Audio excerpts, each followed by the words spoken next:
ইতিমধ্যে আমাদের সঙ্গে যুক্ত হয়েছেন সাবেক সংসদ সদস্য কলামিস্ট তিনি। স্বাগত জানাচ্ছি আপনাকেও। জানিয়ে রাখতে চাই আজকে আলোচনার শিরোনাম আওয়ামী লীগ নিষিদ্ধ রাজনীতির বয়ান। নিশ্চয় আপনি অবগত আছেন এবং আপনি রাজপথে দেখেও এসেছেন যে আওয়ামী লীগ নিষিদ্ধের দাবিকে কেন্দ্র করে রাজপথ উত্তাল, এবং আমরা যেমনটি দেখলাম যে আব্দুল হামিদের দেশ ত্যাগকে কেন্দ্র করে এই উত্তেজনা শুরু হয়েছিল। যেমনটি স্বরাষ্ট্র উপদেষ্টা জানালেন, জড়িতদের শাস্তির আওতায় আনতে না পারলে পদত্যাগ করব। কিন্তু আমি যদি আরো একটি তথ্য আপনার সামনে উপস্থাপন করি যে আব্দুল হামিদের বিদেশ যাওয়া ঠেকাতে 3 মাস আগে এসবিতে আবেদন করেছিল কিশোরগঞ্জ জেলা পুলিশ, এমনকি ডিএমপি কে জানানো হয়েছিল। তাহলে কার সিগন্যালে আসলে আব্দুল হামিদ দেশ ত্যাগ করতে পারলেন? উনি ওনার নিজের সিগন্যালে করেছেন। এখানে হলো আপনি তো আব্দুল হামিদ সাহেবকে নিজে নিজে ব্যক্তিগতভাবে চিনেন না, ওনার সাথে কখন দেখা সাক্ষাৎ হয়েছে? হয়নি। He is a magic man. 7 থেকে 8 বার এমপি হয়েছেন, স্পিকার ছিলেন, রাষ্ট্রপতি ছিলেন।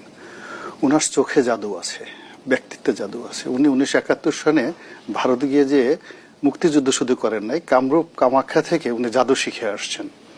ফলে এয়ারপোর্টে যাওয়ার সঙ্গে সঙ্গে সব সিস্টেম রাডার অফ হয়ে গেছে। ওখানে ডক্টর ইউনূসের সাথে যোগাযোগ বন্ধ হয়ে গেছে, এসবির সমস্ত বন্ধ হয়ে গেছে, সিআইডির সমস্ত কিছু বন্ধ হয়ে গেছে, এবং সব এয়ারপোর্টে ভেলকি লেগে উনি সেখান থেকে চলে গেছেন। এবং দেখেন জাদুর কি ক্ষমতা।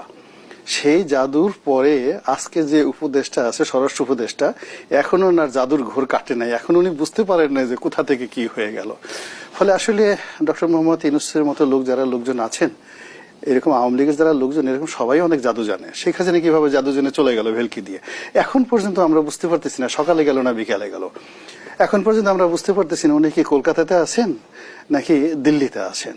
তো এই যে পার্টি, তাদেরকে মোকাবেলা করার জন্য দে নিড মোর নলেজ। তাদেরকে কামরূপ কামাখ্যা যেতে হবে, তাবিজ কভার শিখতে হবে, জাদুর টোনা বান শিখতে হবে। আদারওয়াইজ নাস্তা নেবো, সারাদিন রাস্তা আটকায় রাখতে পারে। এই রাস্তার মধ্যে হঠাৎ করে দেখবেন যে ডক্টর মোহাম্মদ ইউনূস যে সব লোকজন দাঁড়িয়ে আছে, হঠাৎ করে শেখ হাসিনা চলে আসছে, টুস করে এসে বলছে বোকা। দেখবেন সবগুলো সেন্সলেস আউট হয়ে গেছে কোন অবস্থাতে। যার জন্য দিস নট দ্য টাইম।